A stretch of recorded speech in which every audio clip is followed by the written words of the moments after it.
Mia had sworn off blind dates. Twice burned, forever cautious, that was her motto. But her best friend Priya had called in a favor, insisting she just try this once. He's kind, Mia. Not perfect, but the real kind. So here she was, wearing her favorite burgundy off-shoulder dress, sitting at a corner table in Café Lumière, nursing a cappuccino that had gone cold 20 minutes ago. She checked her phone. 7:14 p.m. The reservation was for 7. She told herself she'd give him until 7:30, then order dessert, alone, and call it a night. What she hadn't expected was the text that arrived at 7:16, "I'm so sorry. Running a little late. Also, full disclosure, I'm not alone tonight." Mia stared at the screen. Not alone. She set her phone face down on the tablecloth and took a slow breath. This was already strange. But something, curiosity or perhaps the cappuccino, kept her in her seat. The door swung open at 7:22, and Mia looked up. He was tall, taller than she'd imagined, with dark, slightly disheveled hair and the kind of tired eyes that come not from laziness but from love and long nights. His shirt was blue, a bit wrinkled, and he walked with the apologetic urgency of someone who'd been hurrying for the last hour. Beside him, clinging to his hand and clutching a worn brown teddy bear, was a little boy. No more than 5 years old, with enormous curious eyes and a cautious half-smile peeking through his shyness. Daniel, that was his name, she'd been told, stopped at her table, slightly breathless. Mia. She nodded. He exhaled. I'm so sorry. My babysitter cancelled literally 40 minutes ago, and I didn't want to stand you up. This is Leo. He looked down at the boy. Leo, this is Mia. She's a friend. Leo peered up at her. You're pretty, he said, with the terrifying honesty of a 5-year-old. Then he pressed his face into his father's leg. There is a specific kind of awkward silence that descends when a blind date becomes, suddenly, a family dinner. Mia knew it well within the first 10 minutes. Daniel ordered Leo a glass of chocolate milk and a plate of breadsticks, shooting apologetic glances at Mia every few seconds.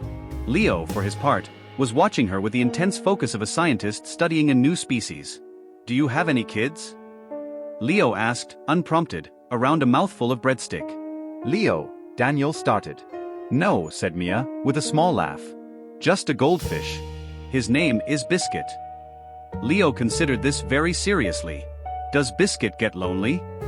Mia looked at the boy, his enormous unblinking eyes, the crumb on his chin, and felt something inside her chest do something unexpected. She leaned her chin on her hand. Sometimes, I think he does, she said honestly.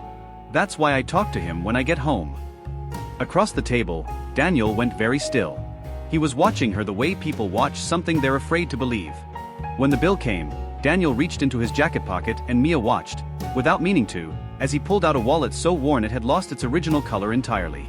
The leather was cracked at the corners, and a small photograph, unmistakably Leo, gap-toothed and laughing, was tucked behind a cracked plastic sleeve. He didn't apologize for the wallet.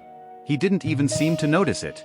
He simply counted out the exact amount, leaving a tip that she could see was generous despite the thinness of the bills. Mia thought about her own life, the good apartment, the career that paid more than she needed, the evenings she filled with things so she wouldn't notice how quiet they were. She thought about a man who spent his money on chocolate milk and breadsticks and generous tips, who carried a photo of his son where other men kept credit cards. Can I, she started, reaching for her bag. Let me split it. He shook his head firmly. I invited you. Even if, he said with a self-deprecating half-smile, the invitation came with a 5-year-old who has already stolen your breadstick. Mia looked at Leo, who was indeed holding her last breadstick with the absolute innocence of someone who had never heard the word stolen in his life. By 9 o'clock, Leo had fought valiantly against sleep and lost. He was now curled on the booth seat beside his father's jacket draped over him like a blanket, teddy bear clutched to his chest, face entirely peaceful in the way that only sleeping children can manage. Daniel watched him for a moment with an expression Mia couldn't name. It was too complicated for a single word. Love, obviously. But also exhaustion and pride, and the particular tenderness of someone who has held a small person through nightmares and first steps and all the terrifying ordinaries of raising a child alone. His mother left when he was 8 months old, Daniel said quietly. He didn't say it with bitterness. Just fact. It was, she wasn't ready. I wasn't ready either, if I'm honest. But Leo was here, so I had to be. Mia said nothing for a moment. The restaurant had grown quieter around them, other tables emptying as the evening turned late. The candle between them had burned low.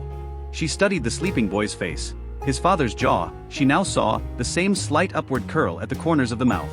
"You're doing a good job," she said softly. She meant it completely. Daniel looked at her. Something shifted in the space between them, subtle, irreversible. This was the part Mia hadn't planned. She had excused herself to the restroom 20 minutes ago, or what Daniel assumed was the restroom. In reality, she had slipped out a side door, walked quickly 2 blocks to the little toy shop she'd noticed when she arrived, still open at this hour with its cheerful window display, and purchased a small stuffed elephant with the softest gray fur she had ever felt. The shopkeeper had wrapped it in tissue paper without being asked.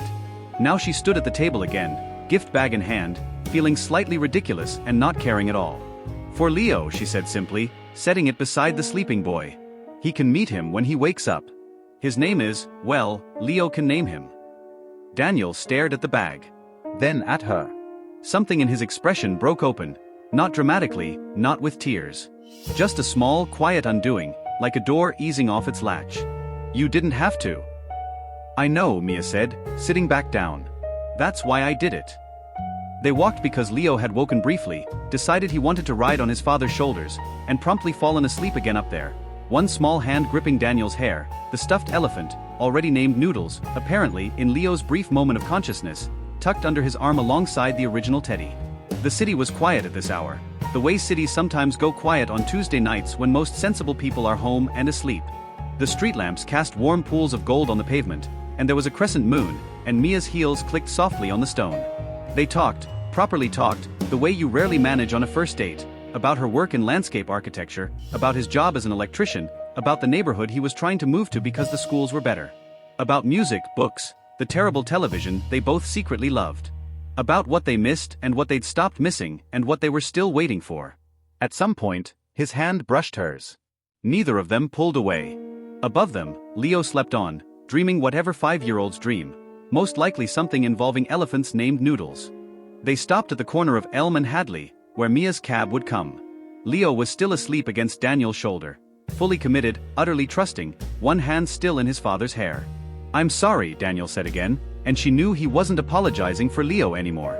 He was apologizing for something bigger and harder to name, for the wallet, for the babysitter, for whatever story about himself he thought she was telling right now.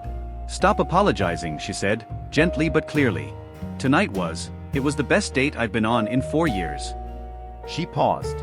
And I want it noted that one of those years I didn't go on any dates at all. He laughed, a real one, quiet so as not to wake Leo. "Can I see you again?" The cab's headlights appeared at the top of the street. Mia looked at this man, at the sleeping child on his shoulder, at the warmth in his tired eyes, at the way he was holding his breath just slightly, and felt with strange clarity that she was at a crossroads she'd walked past before, always turning away. This time she didn't turn away. "Yes," she said simply. "Yes, you can." 3 weeks later, on a Sunday morning that smelled of pancakes and coffee and something Mia could not quite name, contentment perhaps or its hopeful cousin, she was sitting at Daniel's kitchen table in his small apartment while sunlight came through the window at a warm, unhurried angle. Leo was drawing. He was very serious about it, tongue pressed to his upper lip in concentration. He had declared at breakfast that he was making a portrait of the family, and this word, family, had floated up from him with the same casual certainty he used for all things, as though it were simply already true and he was only informing the adults. Mia had looked at Daniel. Daniel had looked at Mia. Neither of them had corrected Leo. She was wearing one of Daniel's oversized flannel shirts over her off-shoulder blouse.